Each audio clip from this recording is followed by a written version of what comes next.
So guys, we're back here at Element Games. You've just probably watched the interview with Adam talking about the WTC, and a good friend of the channel, Norbert, I found him, I've grabbed him away and pulled him away from everyone, and I want to just talk about the WTC. And first, I just want to say, how you doing? Because it's been a while since we've seen each other, because I'm always like grabbing people and just like, it looks like we don't talk off camera or anything like that, but how are you doing? Yeah, good. I've recovered from the last time you saw me at SmogCon. Yeah, yes, oh my gosh.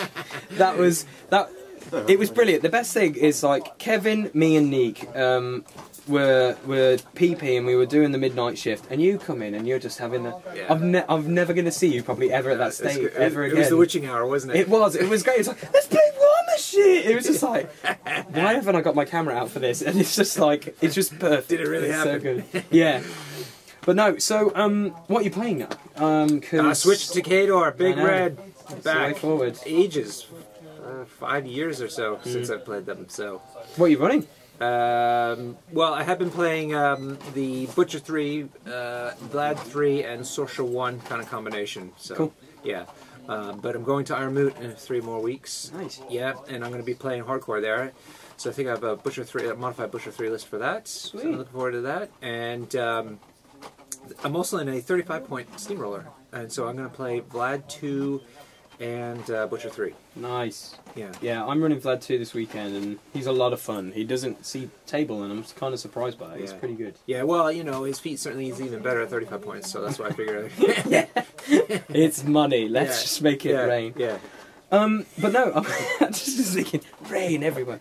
But no, I wanted to talk to you about obviously the WTC. It's kind of like.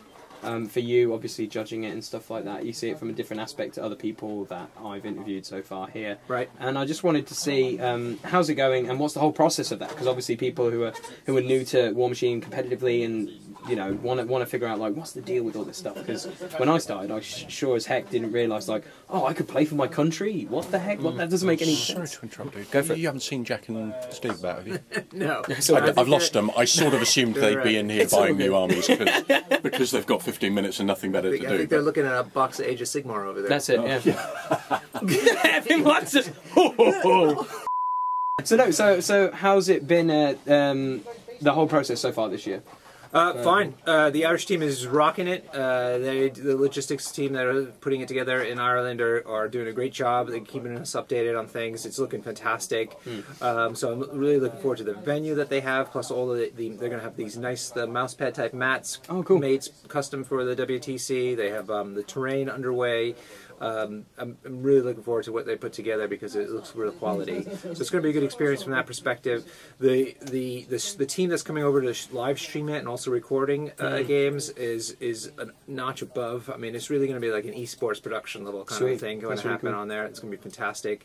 We also have the so that's Enter the Crucible, Chain Attack, and Muse on Midis. They're all collaborating on doing that.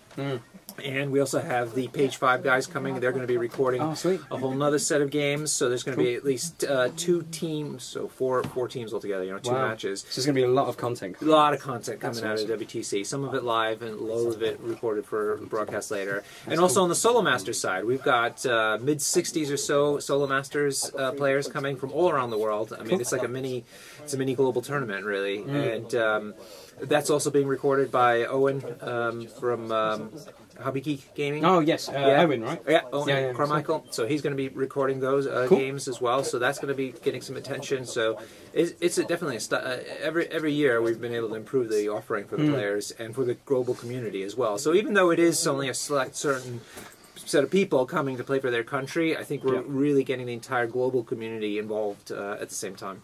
That's pretty sweet. Yeah. So overall then, how many countries are actually turning up for the WTC? That's a good question. I think it's 32 countries out of 50 teams coming all together. Yeah, cool. Yeah, and we have some new ones, most returns, but we have a Middle East team this time. No, go for it. It's all good. It's all good. Pause this? That's all right. Just keep going. Go for it. Go for it, Jamie. Man, this is so much fun. Like, in this edit, it's going to be like, come back and just, it's so much fun. I love this. This is why filming at live events is so much fun. You just have people coming in, either in the background doing bizarre gestures or interruptions. It's always good. Where were we? I'm trying to think where 35 countries. Yeah, 35 countries, new ones. Which were the new ones? Oh, Middle East is coming. Oh, sweet. So that was really kind of a cool addition. There's another new one. Wasn't the Philippines one team? Oh, no, it was No. What was it? I'm trying to think. There was an Asian country last year which was new, China. Right? China, that was it. China. Yeah, China's coming back. Oh, sweet. I'm really excited about that. That's really good. I forget now who else was new. We apologise if we're forgetting you. Go to WMH-WTC.com and you can see all of the teams that are entered. That's cool. So, obviously, the whole judge aspect of it, you're obviously coordinating, getting everything sorted, but also competitive judging and stuff. You've got your team all sorted for that as well? Yeah, we have a crack team as well. Yeah. I mean, in addition to having the top players coming, I need to put together a top team of referees. And so I have a very globally oriented group of people selected with experience to run the sort of event that's going to be helping me with it. That's really cool. Yeah. But how is that different from playing to competing? Because obviously, you know, I've seen you fun times when you've actually played. I'm like, you're not judging. You're like, no, I'm having fun in a way.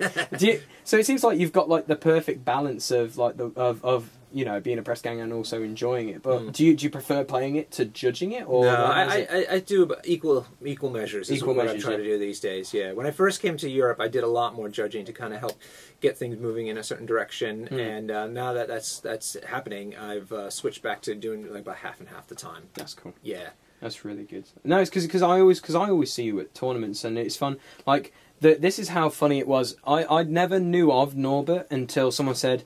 I think it wasn't SmugCon this year, but it was SmugCon last year, That's and you right, said you played one of our friends D, and he fell asleep on you when you came to SmugCon, and I was just like, what a great first impression.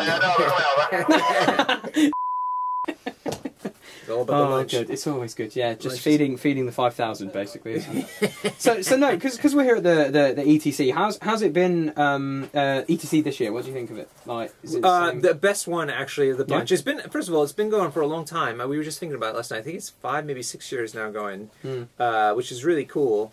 But in all that time, they've kind of had different types of ways to make 4-man teams work. And this year, they finally scrubbed that concept and just went with a strict, same exact rule set as the WTC, which means 5-man teams plus some other things.